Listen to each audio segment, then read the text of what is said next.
Good afternoon. It is such an honor to be here with all of you today. So we heard earlier about the incredible progress and the growth we have made in ensuring that Latinos are attaining a college degree and have more study in engineering and technology. There's a lot to celebrate there. What I'd like to focus on today is a discussion around if we're committed to advancing our Latino community, how we have to be clear-eyed about the reality of our current education system. And so I want to start with some truths.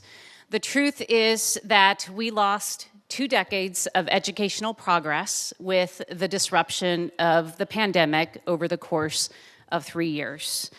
The truth is that Latino students and students growing up in low-income communities were the hardest hit and are recovering the slowest. The truth is that 4 out of every 5 Latino 8th graders in the United States of America today are not meeting key educational milestones. This is according to the National Educational Progress Assessment, which we also call the nation's report card. It is a lot to grapple with. The most maddening part about that data is that it's not that our Latino students are not smart enough. It's not that they're not capable. It's not that they don't have a desire. It is that literally this is about access and opportunity and the lack of it that disproportionately impacts our Latino community. It's unacceptable, and it is within our control to change that. It is our responsibility to ensure that we are preparing this next generation to have choice-filled lives. And this means that every single one of us must be educated about what's happening because we must be committed to transforming the current education system. The truth is that this system was built over a century ago. It is outmoded. It was never designed to teach all kids. In fact, at its very inception, most women and people of color were not allowed to participate in it. As the leader of Teach for America, I get to see the outmoded, inequitable system in our schools every single day across the entire country. And our job at Teach for America is to ensure that we are disrupting the system, and our contribution to that is exceptional leadership and diverse leadership. We go out and we find, we train, and we support students from all academic backgrounds, all academic majors who are graduating from college or early on in their career, and we tell them, come and take on the greatest act of leadership and teach our children of greatest need in urban and rural America. And we expect our teachers to go to great lengths to do whatever it's going to take to deliver the education that our children want and that our children deserve.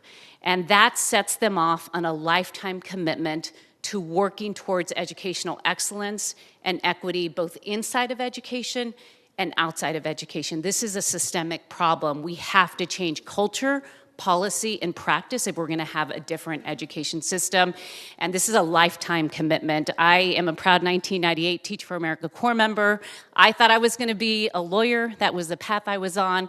And this mission swept me off my feet. And when I met my brilliant students, and when I saw all they were capable of, and yet all they were up against, it changed my life. And 25 years in, I'm still here. And the reason for it is, you all, this work has never mattered more than it does right now. The stakes are incredibly high. And so I don't know what your interest is. If you're like, you know what, we must have a great education system because we need a just society. I care about our democracy. I care about a competitive workforce. I care about national security. I care about a healthy planet. If you care about those things, the engine to ensuring we reach those aspirations is that we have a strong and thriving public education system. There is no other way.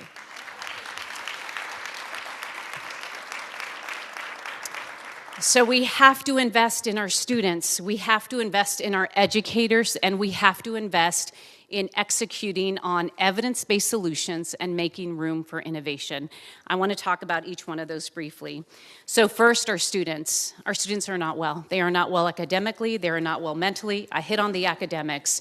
We are in a mental health crisis for young people. An estimated 1 in 360 students lost a parent or a caregiver during COVID. This disproportionately impacted Black and brown kids the most, and we are dealing with the aftermath of that. What we do know is that social-emotional learning actually works, and it matters if we are going to accelerate student learning. There is a study that proves that students who participated in school-based social-emotional programming attained better grades and did better on standardized tests by 11 percentile points than students who did not participate in this. We know what works. Let's do it. We also have to ensure that our students see the relevance of their learning. They are bored out of their mind. They are not showing up to school. So we have to ensure that they see, I'm learning this because it prepares me for these kinds of job opportunities, and we must connect those dots and start much earlier in exposing them to career pathways. The second thing, our educators. This is the biggest lever to ensuring better student outcomes, period. It is very clear when you study the levers in a school-based system, it is the teacher that has the greatest impact. You all, we have to change the conditions in which our teachers are working, and that includes paying them adequately.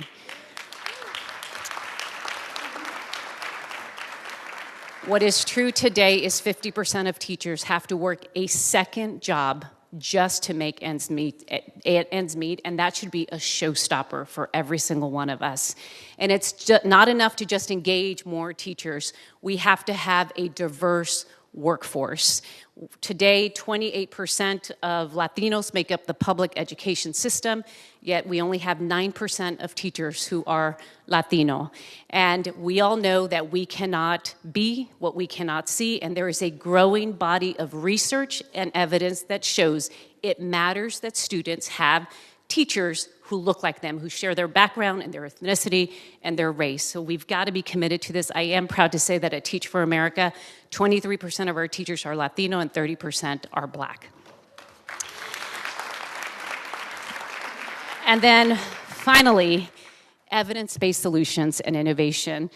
This moment that we're in, I see a lot of hand-wringing. Oh my gosh, what are we going to do? No hand-wringing. We have more research and evidence on what to do, on solutions that work. We know about high-dosage tutoring. We know about the science of reading. We know about high-quality curriculum and high-quality professional development. These are critical levers to accelerating progress. We're just not executing with fidelity. We've got to resource this. We've got to ensure that we are doing the things we know work. And in addition to that, we have to make room for innovation because this system isn't designed to serve all kids, and we must redesign it.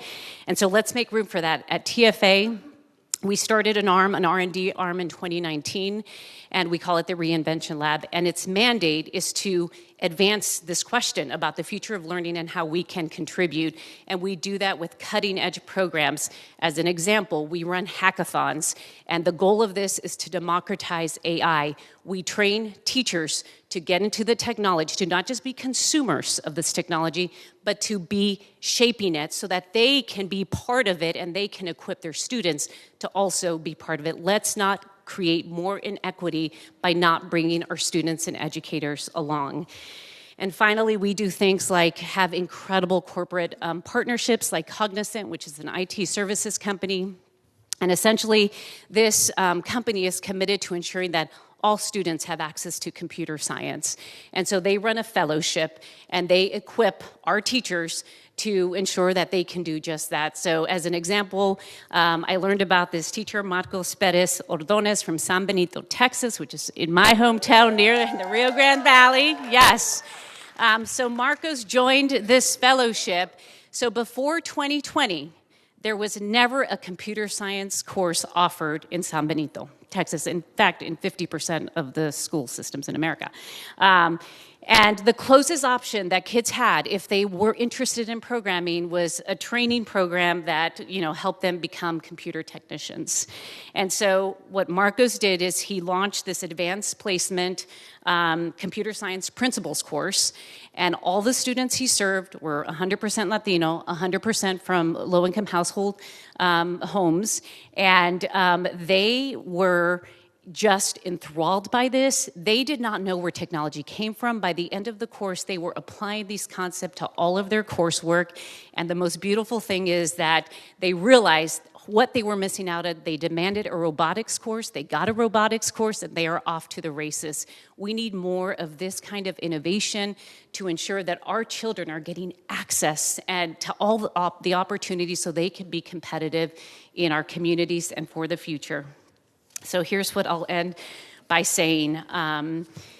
All of us in this room, no matter your experiences, no matter what your industry is, and all of our friends, and really every American has a responsibility to ensure that we are providing an equitable and excellent education to every child in this country. We are locking so many kids out of opportunity, and there is no greater natural resource that deserves our greatest investment than the young people in our country today, and especially with the growing Latino population that we have and what we know they can contribute.